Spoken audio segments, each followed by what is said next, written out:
Something here is calling us forward, upward motion. We're drops in one ocean. Roll on. Will you rise up with me today? Lift up your voice And boldly say, we are the ones we've been waiting for. Live the dream of your highest calling. Be the hope of a new day dawning. We're the ones who can make a difference. Let's stand together. Sharing gifts for the world that's waiting for a change that we're all creating. It's the moment for our greatness. Let's stand together now, right now. ooh, hey, hey. Every day's a chance you can do something.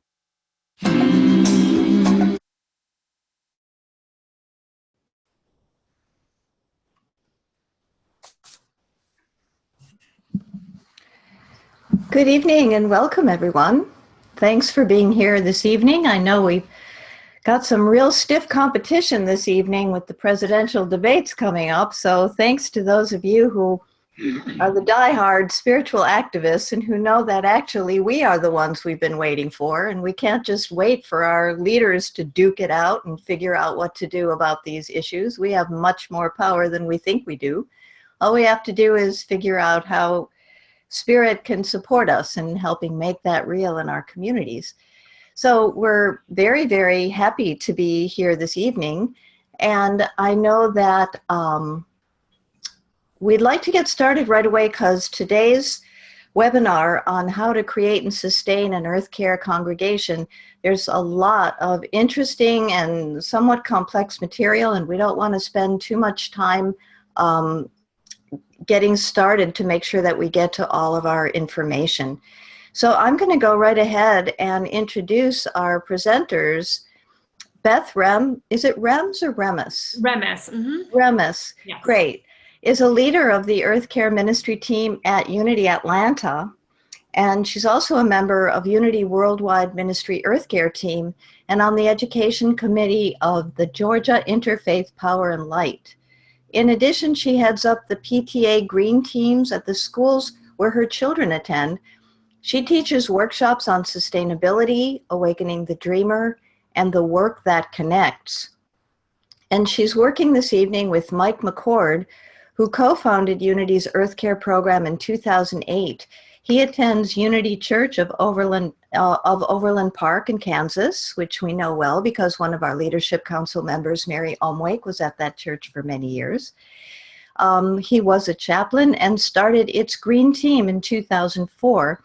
He is also the author of One Step at a Time, Memoir of a Former Quadriplegic, which demonstrates the power each person has to manifest his or her own destiny.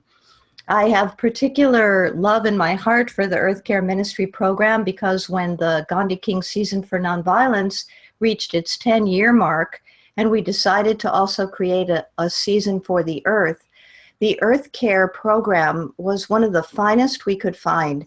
And so we made that resource available free to all of our participants in Season for the Earth with great success. And we love that this collaboration is continuing today. So I'd like to welcome you, Beth and Mike. Thanks for being here today, and I think we should get started right away. Thank you. Thank you. Okay. Well, thanks so much for having us. We're really excited to be a part of this series. Oftentimes there is a tendency for religious groups to respond to environmental problems with prayer or the belief that it's in God's hands. And many environmentalists often become burned out and have sometimes polarizing tactics. So what we love about EarthCare in the context of engaged spirituality is that we can use prayer to begin with, and we can come from a place of love and gratitude. And we also focus on inclusive, compassionate actions and allow God to work through us in the care and healing of the planet. And if you have that slide number 1 right there, I just wanted to start out with an earth blessing prayer that we'll screen share. This is from a booklet that you can find on the Unity website. If you just Google Unity Earth Blessings, Prayers for Our Planet, this will come up. And I don't need to read the whole thing to you, but I want to first of all let you know that this is out there. So there's a number of prayers in here which have been taken from the daily word over the years.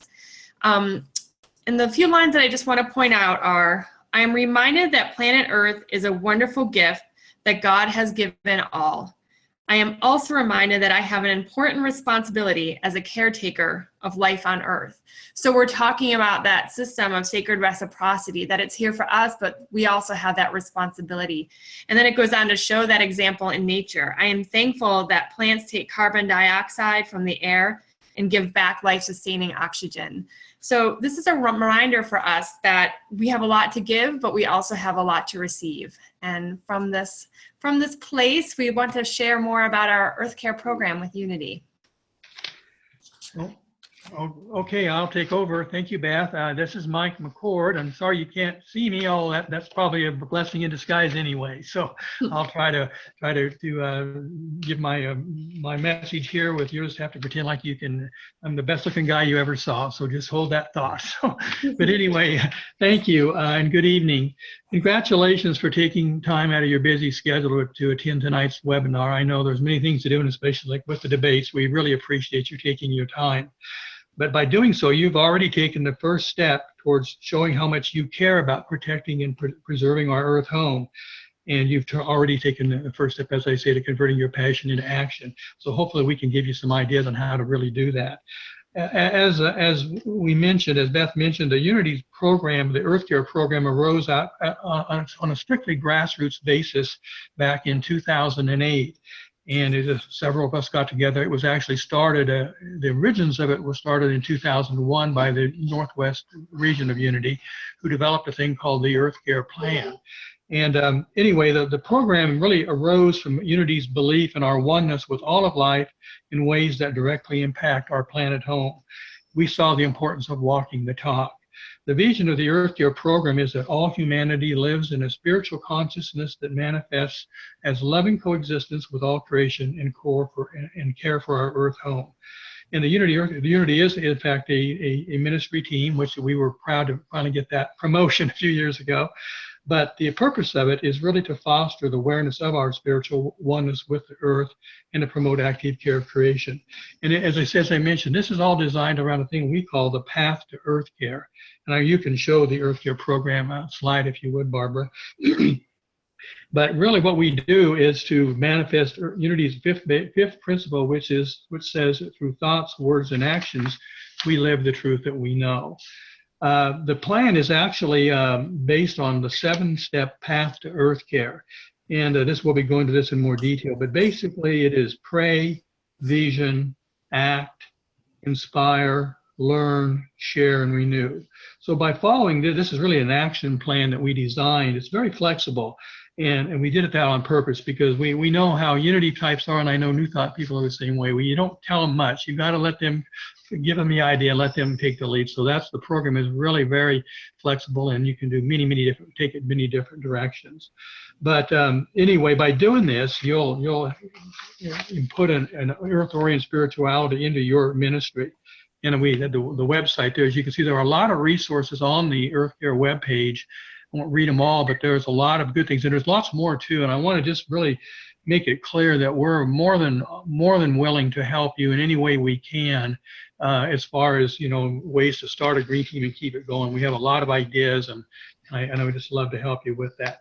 So I won't read all those as I say, but now we're going to go to the steps of the program in more detail. So I'll turn it over to Beth. Hi. I'm not sure if I'm coming up on screen yet. Hi there. It's funny, we were going over this last night and we realized we never really told you in our script that we had planned out how we actually got people together at our own churches. So we thought that might actually be an important first step. And I was thinking about it, and that quote by Remmes came to me, "What you seek is seeking you." So chances are, if you are a person who is involved or interested in EarthCare at your church, all you're going to have to do is put it out there, and people are going to find you because there's going to be some other people there who are thinking the same thing. at Unity Atlanta, they have a Love and Action Sunday at least once a year, where the different ministries have tables on display. So you could, if they do something like that in your church, you could have a table, you could get information from people and just start an email list and start the conversation, and then begin to meet as a group. So that's actually kind of the easy part. The harder part is, okay, now we have a group of 2, 5, 10, 15 people who are interested in EarthCare. So what do we do next? So that's where we're headed. So that first step in the process that Mike spoke about is to pray. We have a slide for this. It's number 6, but it's either way, not right there. That's fine. No, hold on just a second. I want to make sure that I'm showing the right slides at the right time, okay? Okay, sure. So here we go. Now it's in front of this one. I believe it's just after one more. Okay. Yep, perfect. So when you get a group of people together at your church, we want to start this from a base of prayer. Just like this Engaged Spirituality and Activism seminar is talked about, we want to be sure that this is something that is meant to be coming through us and through our group. So we start out with prayer, and this opens the way for ideas, inspiration, and guidance. The prayer that was written by Unity Atlanta EarthCare team, I don't have to read the whole thing, but just a few of the important points. Yeah, that's it right there. I just wanted to point out the parts in bold. From this place of spirit, we ground ourselves. We bless our mission to support the healing and replenishment of our earth, acknowledging our interconnectedness with all life. We lead by example, and we live in grace and harmony with all that is. So that is our prayer going into this work, which really, I want to say, laid the groundwork for how we dealt with the church and the administration and the other congregants, because no matter what we did, we wanted to go forward in grace and have harmony as one of our ultimate goals. And so that, perfect, you're on vision. So I'm going to hand this part over to Mike. Okay, yes, and right, and you really kind of talking about the same thing, Beth. As Beth said, this is really probably the most important part of the whole process, because this is where, you know, through prayer and discernment on your part, you create a vision of how you want your program to operate and what it really speaks to you. This can take several forms. It can either be a statement, as Beth has on the screen now, a statement or a mission statement or even a covenant, or maybe all three. I mean, it's just really up to you. For example, I mean, but the vision statement in general is an affirmation that concentrates on the future as a source of inspiration and provides clear decision-making criteria.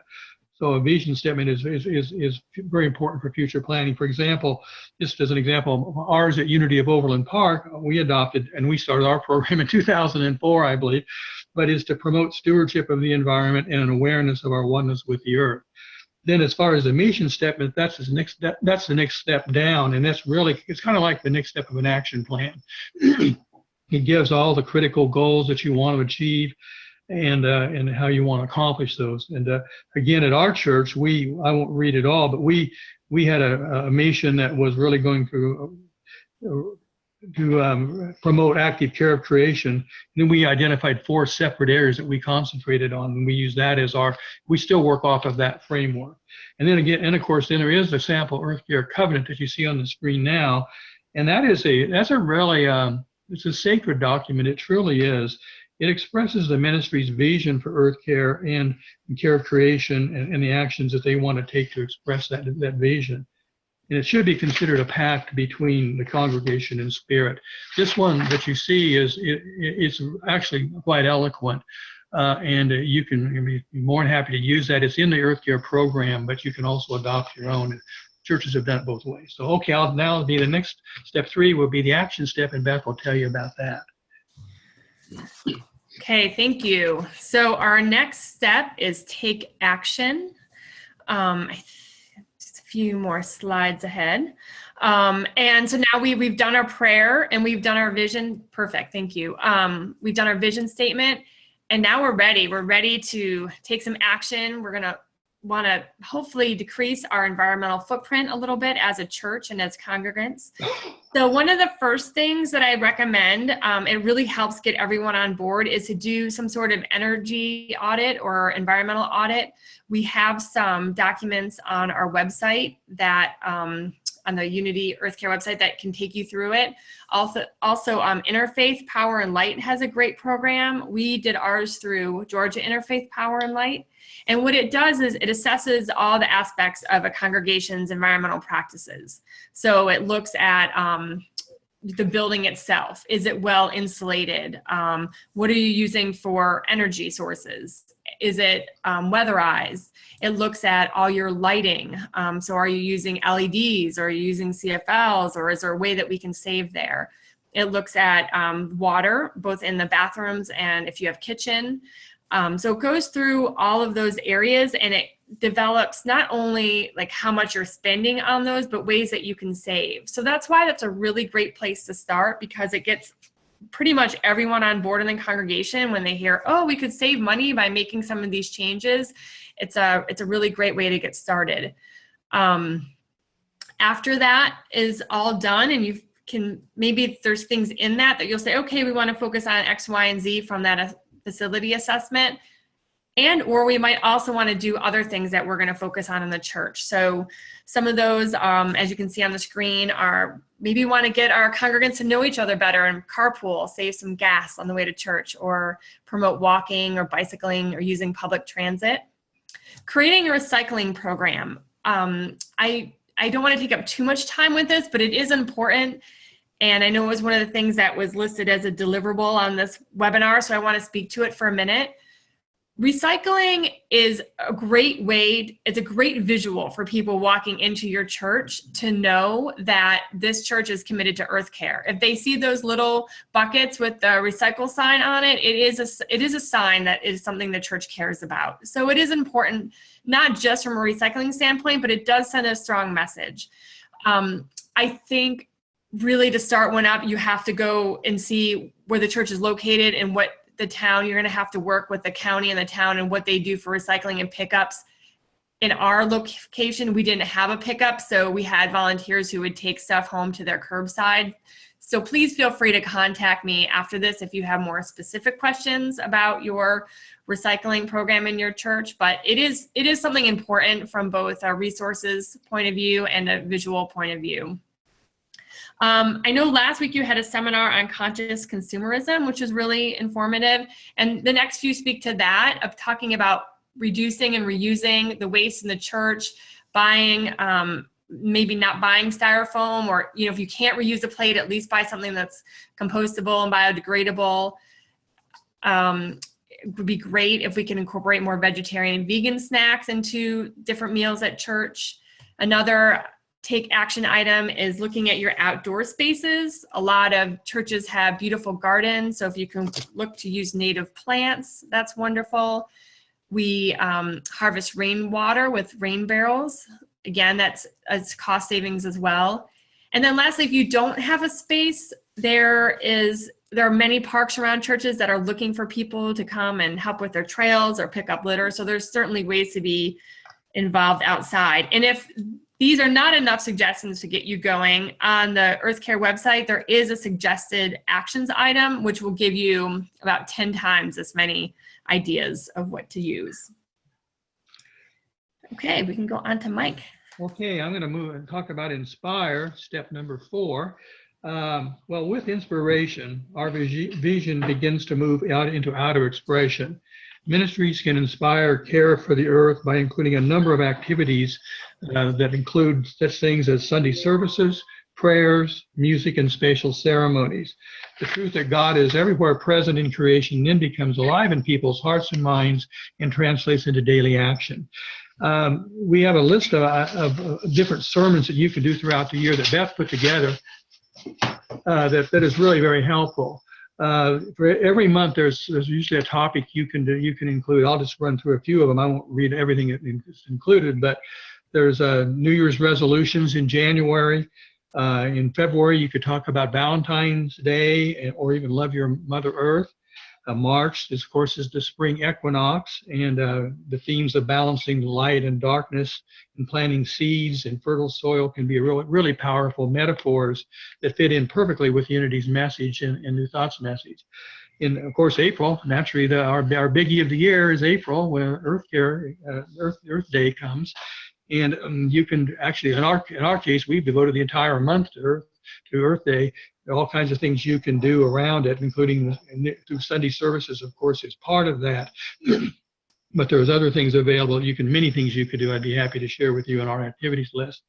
May, then there's Mother's Day. In the June, there's a summer solstice. There's some beautiful ceremonies you can do that I'll talk a little bit more about in a second. Again, I won't read them all. Blessing of the Animals in July. I mean, it just goes on and on. There's really, if you stop and think about it, for every month, there's something you can do. November, Thanksgiving, for all that we've been given in this wonderful planet that we live on. And then, of course, the winter solstice in December. Now, in prayers, there's a lot of different types of activity, rituals and prayers you can have as well. There's earth prayers you can have in your monthly newsletters, maybe just a little reminder. We've had, I think it isn't really a prayer, but we call it environmental fast facts, that every week we would include a little blessing of the things you can do to reduce carbon emissions in the earth. Then there's a thing that we call, and I know you talked about this a few weeks ago, we call it subtle activism.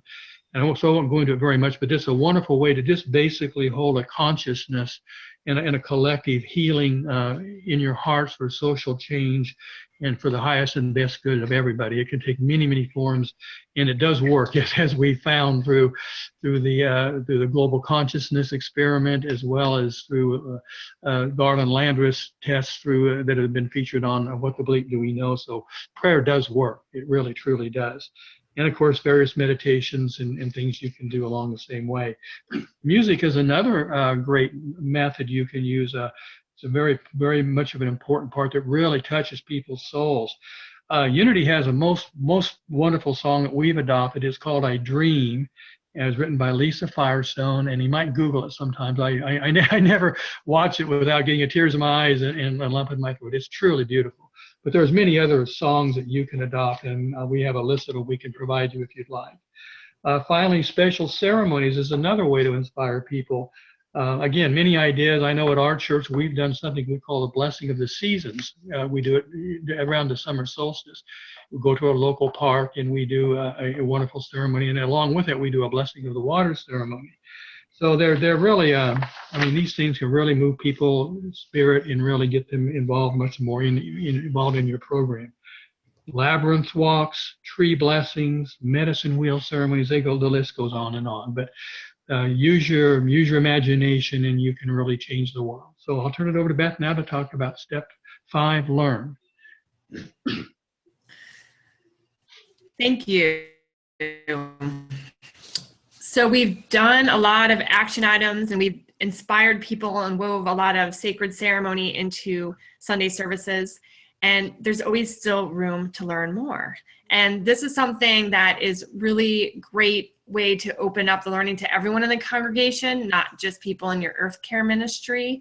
We have done things like listed on the slide, like the Rain Barrel Workshop.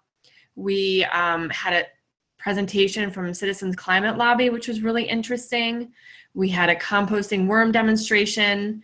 We have done different book clubs. One was Love Letter to the Earth from Thich Nhat Hanh, which was really a beautiful book. And we broke that down into about 3 different weeks. Interfaith Power and Light has some really great DVDs and discussions. One of them is Nourish, which is about food. So that's always popular, especially when people get to bring really healthy, yummy things for potluck. It's a really nice way to share with members of your congregation.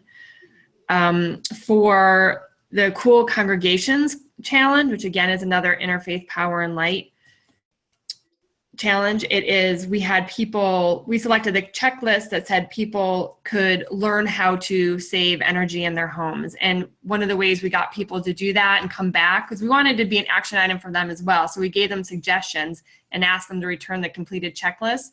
And once they returned it, they were eligible to win a $50 gift card from Home Depot, which we hope they use to buy lots of LEDs. So there's a lot of ways to just continue to engage the whole community and continue to build momentum for your EarthCare community. And there's another way that is really exciting that Mike is going to talk about next for Awakening the Dreamer. Yes, this is a symposium. Some of you may have heard of this, but it's called Awakening the Dreamer, and it used to be called Changing the Dream. But so this symposium has been around since 2005. It was developed by a group that calls themselves the Pachamama Alliance out of California. It's a powerful symposium.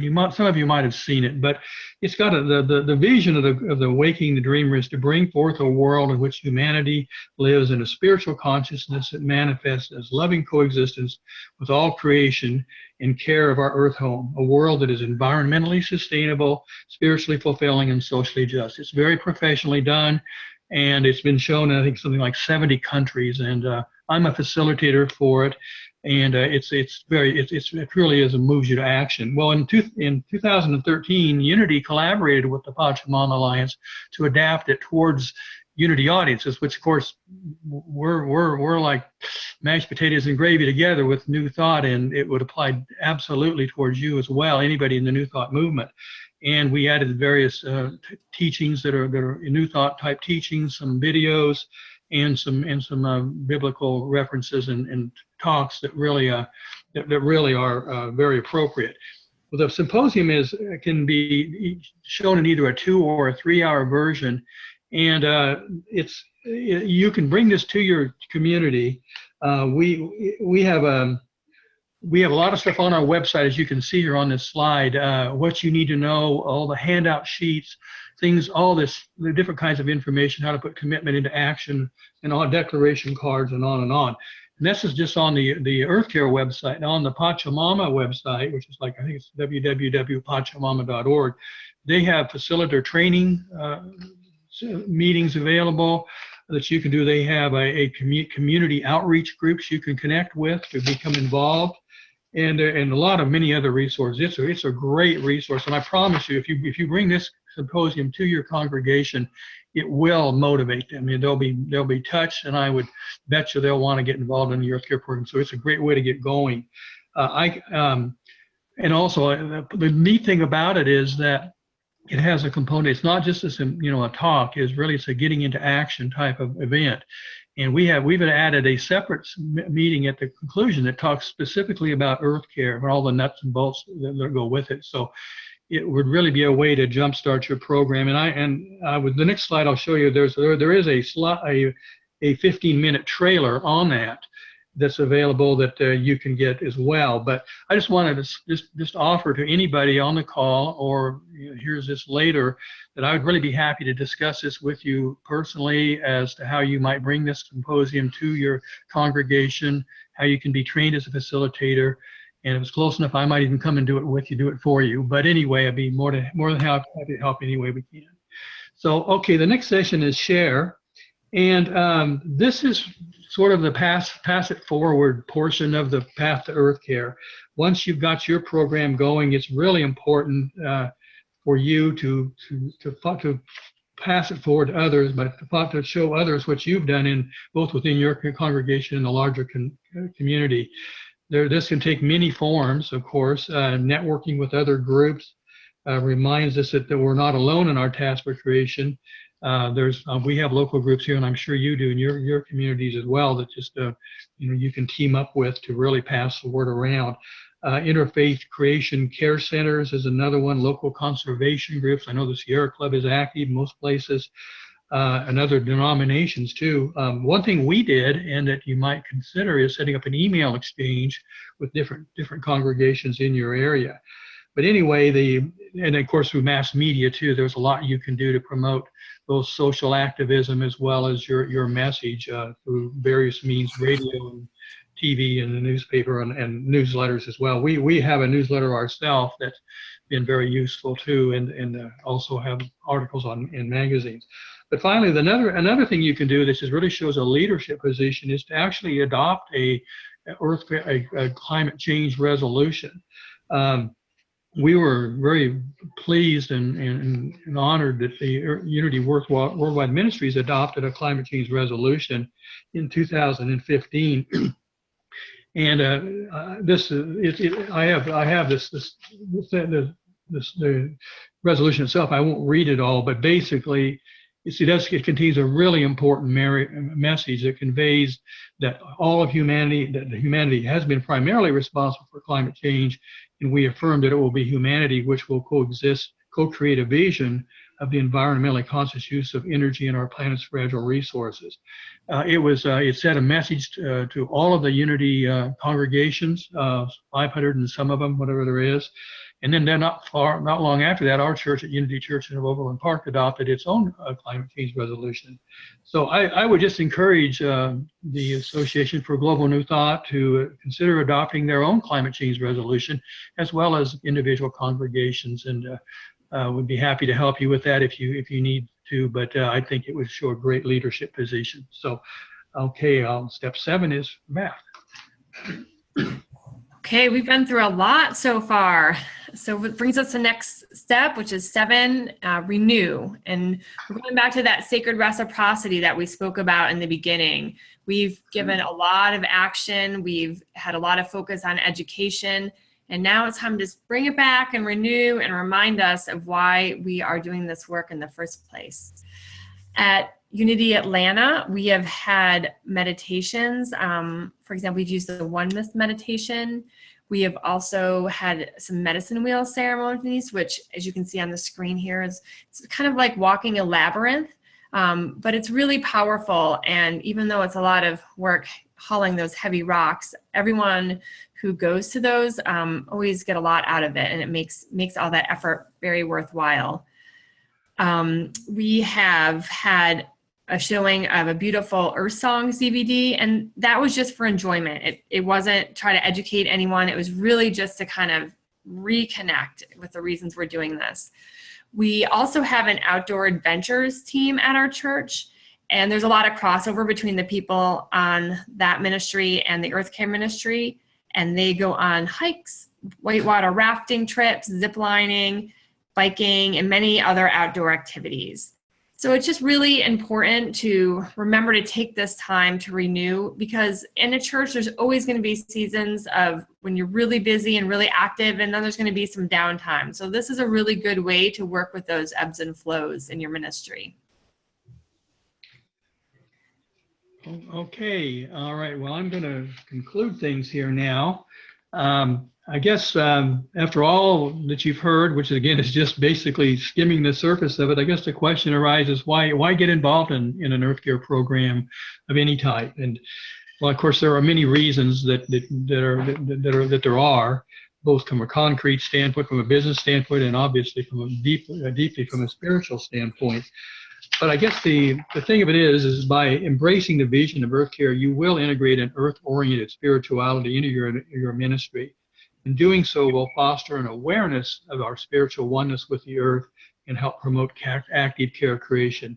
In so doing, you will be putting into action, your thoughts and deeds, the truths that we know. By committing to and implementing these different rituals, ceremonies, and practices that we've discussed tonight, you'll send a powerful message to your congregation that your ministry is committed to honoring, protecting, and preserving Earth, the Earth home, and all the living beings that inhabit it. This message will help your members better understand their connectedness to all of creation and how they can become better environmental stewards. Members will be proud to belong to such a congregation, one that cares about the earth and has a commitment to the environment. And through leading by example, your congregation will show others ways to live their lives in more spiritual harmony with the earth. And as you can see on the slide here, and this is kind of saying what I've been telling you, but there's also a very practical reason. Beth mentioned the environmental audit. Well, studies have shown that congregations that do implement these energy-saving methods reduce their operating costs by about 33%. So there's a definite business aspect to this, and also bringing in new members. More and more young people are really looking for churches that are involved and committed to causes such as this. So that's really, there have been a study of churches in Presbyterian churches in the Northwest that I had really increased their membership by offering these kinds of programs. So there's, no matter how you look at it, there's good. So, but I guess, again, most importantly, you will have integrated into your ministry an earth-oriented spirituality that God is everywhere present in creation. And as the realities of climate change get ever more apparent, it's important that New Thought's vision of oneness be spread throughout all of creation and the world for the betterment of all. So I guess I would just like to say that Unity EarthCare invites the Association for Global New Thought to join us in helping make this vision a reality. Through our shared love for our Earth home and with one another, we can create a world based in love rather than fear, a sustainable world for all life. Together, we can be a dynamic force for change that immediately starts transforming the world around us. So Unity extends its hand to you to help in any way we can in this vitally important effort. So the next slide is our contact information. Please don't hesitate to contact either Beth or me if you have any questions or would like more information regarding the EarthCare program or how to start your own program. Also check out our website. There's a lot there. So on behalf of the Unity EarthCare Ministry team, thank you for this opportunity to discuss our program. Thank you. I don't know if you have any questions or where we want to.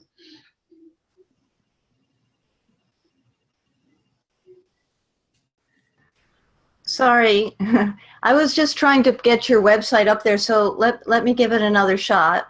I just want to see if I can give people a visual of the website. I think you had it there earlier. And if it's easier, I think it's on one of the, maybe like the second or third slide too, if it's easier to do it that way. I'm just having some issues with. Okay, I'm going to give up on this for the moment. Well, anyway, you can just Google Unity EarthCare. That'll get you there too. Okay, no, that's very good. Is there? So let me ask the two of you. We have some time left, and I'd like to ask the two of you then. You covered a huge amount of material, and I know that you were doing your best to stay within our time limits. You actually sort of beat your time limit. And so at this moment, I would like to ask you both, Beth or Mike, to sort of backtrack for a bit and think about anything else that you went over quickly and might want to elaborate on a little bit, or else some personal anecdotes about how you can actually back up, drill down, and talk in a very practical way to someone who would want to begin a program like this. You did mention how you might get that started in the church, but maybe you could share a little bit about your experiences as you got it up and running, because I think that will be interesting to some of our listeners. Well, I'll start with mine, and then Beth, you can chime in. I started our program in 2004, and it came out of a visioning weekend at the church. And the environment, they did a poll of what interesting topics people had, and the environment was like second to the top. So what I did is I simply asked for a table in our community room after church and set out a yellow tablet and asked anybody if they'd like to sign up to be on an environmental committee. And 3 or 4 people did, and we had our first meeting in, I think it was December of 2003 actually, and we were off and running. We set up our program based on the Unitarian model, which is the 7-step process program. I'd be happy to share the structure of that with you, but it is important that you get your ministry involved early on. And I would just say, as far as advice, I'd say that maybe the 2 things I would tell you is pick the low-lying fruit first. That's what we did. We dovetailed with another organization that had an Earth Day walk, and get to do something action-oriented that people can see visually right away, and so they can really see some results or something going, that's happening right as soon as you can. And I guess the other thing is that it does take commitment. You need one person that has to be committed to keeping it going. And hopefully there's be more than that, but I'll tell you, there will be hard times when you wonder whether it's worth it, but you got to just hang in there, because about the time you think it isn't, I've had that feeling myself many times. We'll have an event and 30 people will show up, or we'll do something that will just make a huge impact on the whole congregation and the whole community. So you're doing God's work, and it's in divine order, and it will work out, but you've got to, I say, start with the easy things first, and set up an organizational structure that you based on the vision statement and a mission statement, and stay with it. So that's my story. I'm sticking to it. How about you, Beth? Do you have some stories that you can share? Because I think that for ministers and others who are not professional community organizers, I know that AG&T's experience with Season for Nonviolence, Season for the Earth, Season for Interfaith Celebration, Season for Humanitarian Service, that in a sense, it was a long learning curve for people who were highly committed and very talented and really cared about these different issues. Take the environment, for example. But being trained and training others to become active in this realm is its own initiative. It's not automatic for everyone who may never have organized or taken leadership with a group before. No matter how good the resources are, there has to be a certain amount of very basic steps. First, you do this, this, this, and this. What are the obstacles you've encountered and the challenges? Where did you find the success that led you to another through line that said, oh, this works, but that doesn't work? I wondered if you might want to share any stories that you have with us that may have brought up some of these issues. Yeah, those are really great questions. A few of the things that are coming to me are, whatever you decide you're talking about sustainability, but you also want to make your actions sustainable. And oftentimes in churches, people are overworked, and you really don't want to create any more work for anyone. That is not going to win you any favors whatsoever. So I think one of the ways that we got started at Unity Atlanta, I'm trying to remember back because it's been a few years, but honestly, I did the recycling for probably 8 months to a year. And they saw me like sorting through garbage, taking stuff out to the dumpsters, and thanked me. But it also demonstrated my commitment to doing this.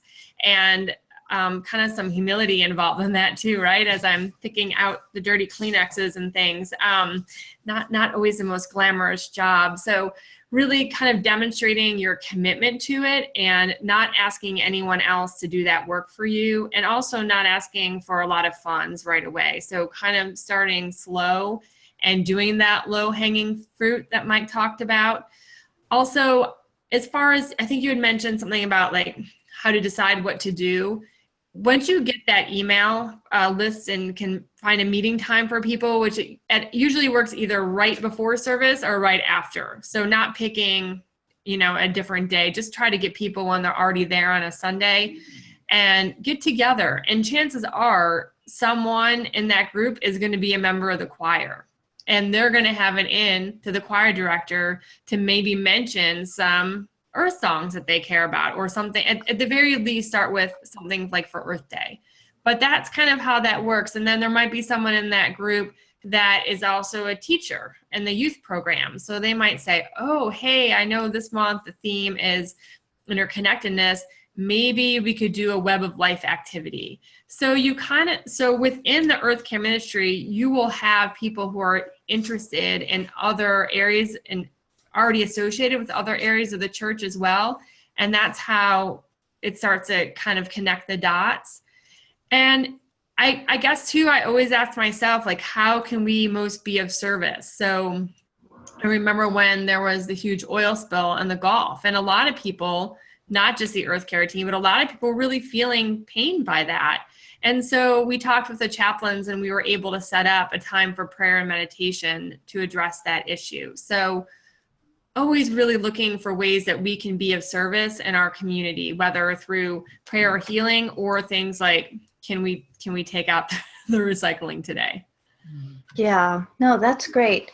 I'm not too sure if any of our viewers today, our listeners and viewers, this would be a good time not just to ask questions, but also just if you would there's a way that you can raise your hand, and I would know on your screen that you'd like to say something, and I can bring you right onto the screen so that we can hear and see you.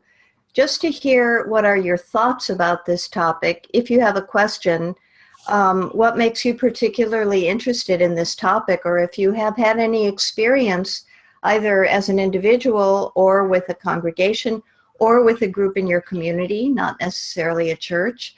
But we'd love to hear from you if anyone has anything to share. Anyone? We tend to get people being very shy on these webinars for some reason, and I know a lot of ministers and other people who love to talk on screen. They just can't wait, but it seems that we're not getting a lot of volunteers for right now.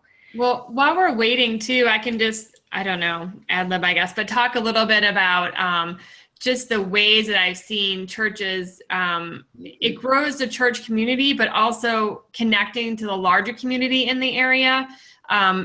Like, for example, it can be something like a CSA, community supported agriculture, and your church could be a drop off for local farm fresh food. So that's a really great way to to work with your church community and the larger community surrounding the church.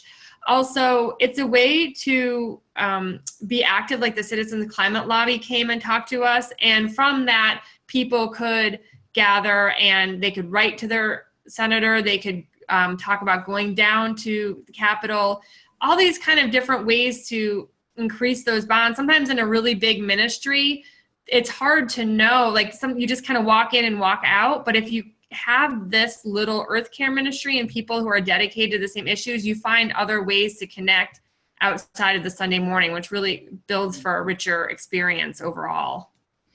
Well, I do have a question about that. For example, we have a Unity Church right here a mile from my house. Reverend Larry Schellink is the minister there. And they have a lovely building and a beautiful campus. And this idea that you just mentioned about setting up as a drop-off point for farm fresh goods. We have in Santa Barbara, we have a farmer's market most days of the week in some location, and people really take advantage of that. And so sustainable, organic, and local is pretty big in our city. I don't know that it's ever occurred to our particular Unity Church that somehow they might be able to be in contact with market sellers, for example, and offer their campus as a place where those who wanted to might come, especially on a Sunday when people were in attendance. How would they go about doing that if they were interested? The church, well, there's usually some websites on CSA, or they could actually, if they have a local farmers market, that might be the best thing. Someone could go there. You do? Okay. So I would maybe have a representative from the church go and just start talking and saying, hey, do you need more distribution channels? And if so, we could offer a space, this time, this day, something along those lines, probably just talking about them directly. And there are a lot of places that need drop-offs. In Georgia, there's a farm that transports milk and eggs and fresh other farm goods. And I remember one time we were meeting in like the back of an office park. So, they are always looking for areas to deliver their goods. So yeah, so they could probably connect with the growers and definitely directly. Great. No, there's just so much you can do, and there's so many places to dig in. So one thing is that I think I'm going to show one more time your contact information, and then we can wrap up. I know that people have signed off because they're getting ready for the debates already in motion. Right. But I want to make sure that one more time we might have people can get in touch with you directly. I think that that's important.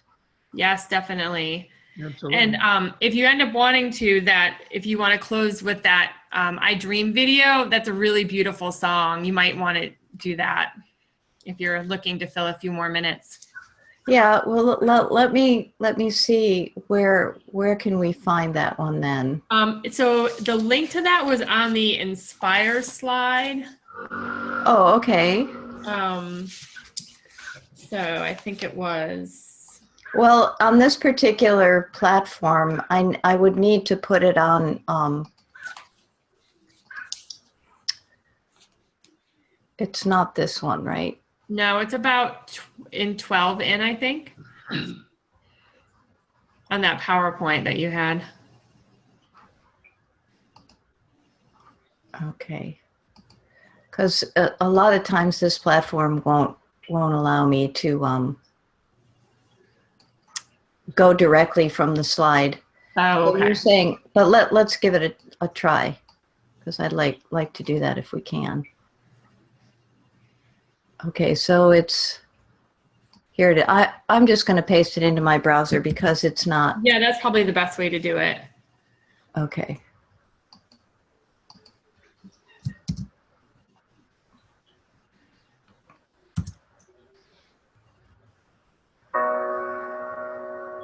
Okay, so You hear it.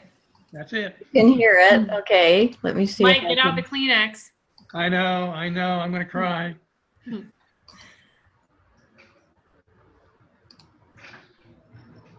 Can you see the screen now? Yes. Mm-hmm.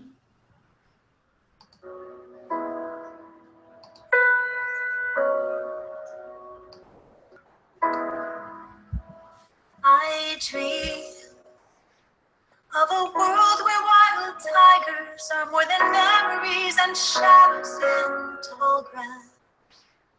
And I dream the elephant's ivory is prized on him more than I dream the Arctic is so cold, narwhals and belugas might even grow. And I dream we look on them and marvel at their beauty and magnificence, protecting them from harm. To dream about is just a game at the fair, to win an imitation of a leopard or a bear. Wild animals are still out there, our creators of the children. I dream monkeys and apes speak to us in ways we never imagined. And I dream the only value fur has is where God placed it, not fashion.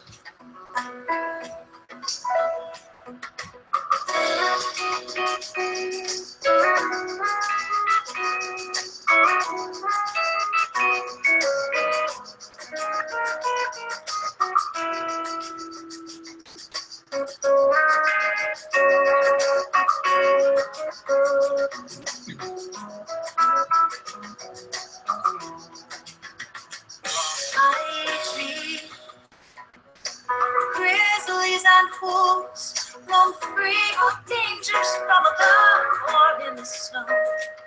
And I dream we live side by side, and cubs and cubs are safe no matter where they go. Stretching miles across untouched land, and in oceans deep and purest blue. Every living creature has a home and space it needs to live and is entitled to. I dream respect and compassion are one day a unanimous expression of ours. And I dream every corner of the planet looks and feels as safe here as it does from space.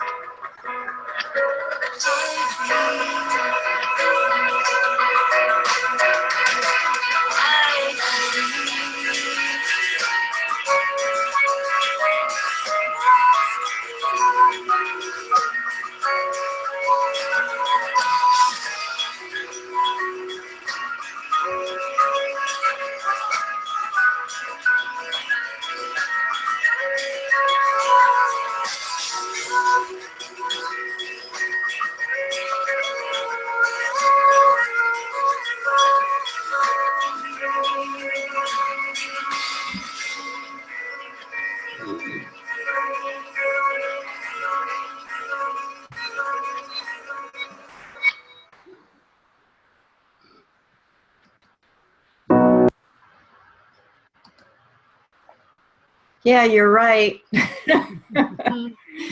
Yeah. Well, I happen to be especially a big wildlife and animal lover, so that gets me. Oh, really? We show that every Earth Day at Unity Atlanta and put Kleenexes on the seats. Yeah, I know. Well, if that doesn't make us think twice, and also the understanding that, the question, what does saving energy or recycling water or reusing goods or shifting to non-fossil based fuels, or what does that have to do with saving the wildlife on the planet? I mean, we have to ourselves understand and teach generations to follow that this is a very intricate, complicated, interconnected web, and that one thing has a very big impact on everything else. And we may not be able to understand it all specifically, but you can't actually explore any of those topics in a vacuum because they have too much influence on so many other parts of the system. It's a whole system, and we're not just part of it. We are it. It is us. So we have just a couple more minutes, and if there's anything that came to mind that you'd like to leave our people with, and more people would be listening to this recording, now would be your chance. Well, I'll just say a few words that we're at a very crucial point in the history of our planet. I know scientists have said that once the amount of carbon in the atmosphere goes over 350 parts per million, it creates runaway global warming. We're over 400 parts per million now. I mean, this is for real. You can see it in the weather. You can probably see it when your flowers bloom in the spring and when your trees lose their leaves. It's happening as we speak. And we can't waste any more time. I mean, this is really our children's future at stake here. One of my favorite poems that I love most of all is called "It's 3:23 in the Morning," and I can't recite all of it, but basically the gist of it is, the author says that my great-grandchildren wake me in dreams and ask me, "What did you do, grandfather, when the Earth was failing and when the climate was changing, when all the species were dying? What did you do? What did you take to the streets when democracy was stolen? When you saw these things happening around you, and what did you do?" And I guess for me personally, I want to be able to answer that question to my great-grandchildren, that I did everything I could. And I hope you will too. Great. Thank you. Beth, are you complete? Yes, I think that's a beautiful way to end it, Mike. And like the title of this series says, we are the ones we are waiting for. So it's up to us to do this work. Okay. Thank you so much, Beth and Mike, and those who have hung in there with us, and all of those who will be watching this recording. Get in touch with Beth and Mike. Get in touch with AG&T if you don't have the contact information, and we'll put you in touch with them. But it's time for everybody to get involved, even if you think it's a very small thing. Anything you do is better than nothing you do, and that's one thing that we have to learn right now. So, good night, everyone, and thanks for joining. See you next week. Thank you. Bye-bye. Bye-bye.